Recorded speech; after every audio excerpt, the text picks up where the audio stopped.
This channel does not promote any violent, harmful, or illegal activities. All content provided by this channel is meant for an educational purpose only.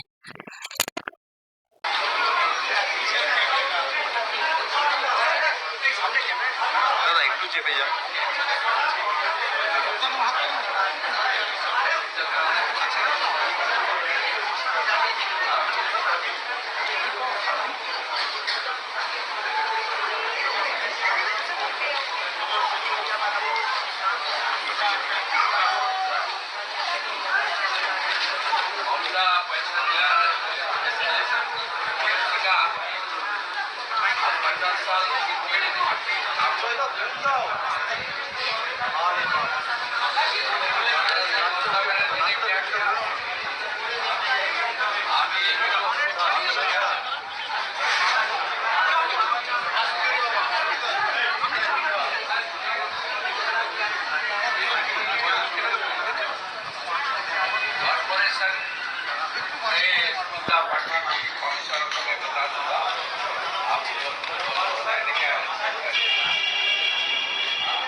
নমস্কার, আদাব, স্বাস্থ্য একাল all in one YouTube চ্যানেলে তোমাদের সকলকে স্বাগত জানাই বন্ধুরা।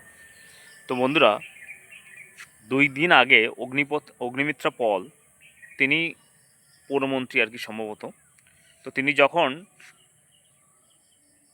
যে পার্ক স্ট্রিটে সম্ভবত সেখানে একজন মহিলা রাস্তার ধারে দুধ জাল দিচ্ছেন বলে, মানে দুধ জাল দিচ্ছেন, তো অনেকটা বড় একটা কন্টেনারে দুধ জাল দিচ্ছেন, তো সেটা একটা বাচ্চার জন্য জাল দিচ্ছেন কিনা আমরা জানি না। তো যাই হোক, সেটা কি হয়েছে আমরা সেই স্পটে ছিলাম না, যতটা মিডিয়াতে দেখেছি ততটা অনুযায়ী আমরা বলছি। তো অগ্নিমিত্রা পল তাকে মানে সেখান থেকে সরে যেতে বলেছিলেন, বা তার যে বলার টোনটা সেটা হয়তো একটু মানে নিচু স্বরে বলা উচিত ছিল, বুঝিয়ে বলা উচিত ছিল। তো সেটা তিনি হয়তো বলেননি, সবসময় মাথার মন মেজাজ ঠিক থাকে না তাই জন্য। তো যাই হোক, সেটা অন্যায় হয়েছে, যেটা অন্যায়কে অন্যায় বলবো, যেটা ন্যায়কে ন্যায় বলবো। তো তার বলার টোনটা কিন্তু অন্যায় হয়েছে, সেটা আমরা মানছি। কিন্তু এই যে ফুটপাতে মানে দখল করা, বিগত কংগ্রেসের সময় যখন ভারতবর্ষ প্রথম স্বাধীনতা লাভ করে, তখন আমাদের এই রাজ্যে কংগ্রেস সরকার ক্ষমতায় ছিল। তারপর আস্তে আস্তে একটু একটু একটু করে মানে ফুটপাতগুলো দখল হতে থাকে। তারপরে সিপিএম আসলো, 34 বছর আমাদের ওয়েস্ট বেঙ্গলের যত সরকারি জায়গাগুলো আছে, ফুটপাতের যে সমস্ত জায়গা, ইনক্লুডিং গভর্নমেন্টের যে সমস্ত জায়গাগুলো, রেল থেকে শুরু করে সমস্ত কিছুকে মানে 70 থেকে 80% দখল করিয়েছে এই সিপিএম সরকার। মানে যাকে পেরেছে, তাদের যারা সাপোর্ট করেছে তাদেরকে বলে দিয়েছে তুমি ওখানে সরকারি জায়গায় বসে পড়ো।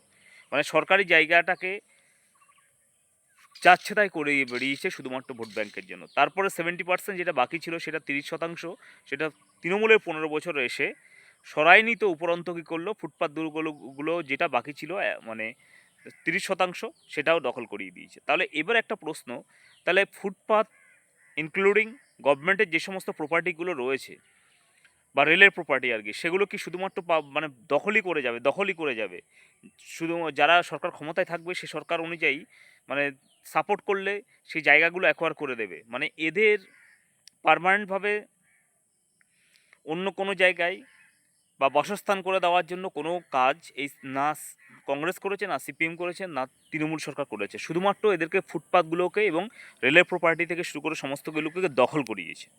তো আজকে যখন বিজেপি সরকার মানুষের সুবিধার্থে ফুটপাতগুলোকে দখলমুক্ত করতে যাচ্ছে, তখন বিজেপি সরকার খারাপ হয়ে যাচ্ছে। এই কথাটা কেউ বুঝতে চায় না, এবং এই কথাটাকে তাও বলবে যে তাহলে ফুটপাতের মানুষরা যাবে কোথায়? তারা কেউ 100 বছর বাস করছে, 50 বছর বাস করছে। আরে বাবা, একটা ফ্যামিলি 50 বছর 100 বছর বসবাস করছে, তারা গভর্নমেন্টের জায়গায় বসবাস করছে, কেন করবে? তো বিগত যে সরকারগুলো ছিল, তাদের যদি কেউ বাস্তুহীন থাকে বা কোনো ভূমিহারা থাকে, তাহলে তাদেরকে তো মানে পাট্টা জমি জায়গা দিয়ে তাদেরকে ঘরবাড়ি, সরকারি ঘর করে দেওয়ার কথা ছিল। তাহলে কেন বিগত সরকারগুলো করেনি? মানে তাদেরকে শুধুমাত্র বলে দিয়েছে তোমরা ফুটপাতে বসতি ঝুপড়ি ঝাপড়ি যা করে বসে পড়ো, কোনো সমস্যা নেই। তো যাই হোক, কালকে এই দুধ মানে গরম করা নিয়ে যে একটা মেলোড্রামা নাটক আমরা সারা বাংলা জুড়ে দেখেছি, সেটা নিয়ে সিপিএমে করেছে, সেটা নিয়ে তৃণমূল করেছে, এবং তৃণমূলের এক্স যে চিফ মিনিস্টার রয়েছে, তিনি বড় নাটক করেছিলেন যে ওই মহিলার ছেলেদের ভরণ পোষণের দায়িত্ব সমস্ত কিছু তিনি নিয়েছেন। বা নিবেন এই সমস্ত কিছু অ্যানাউন্স করেছে। তাহলে এবং কিছু একটা মহিলা কমিটিও নাকি তিনি পাঠিয়ে দিয়েছেন সেখানে গিয়ে। এবার আমার একটা প্রশ্ন হলো, এই ফুটপাতে তো আরও অনেক এরকম মানে এই বাচ্চা ২-৩ টে করা জন্ম দেওয়া বা আরও অনেক রকমের লোক বসবাস করে। তারা ভূমিহীন, গৃহহীন। তা তাদের সকলের দায়িত্ব আমি মনে করি এই বিরোধী দলগুলোর নেওয়া উচিত।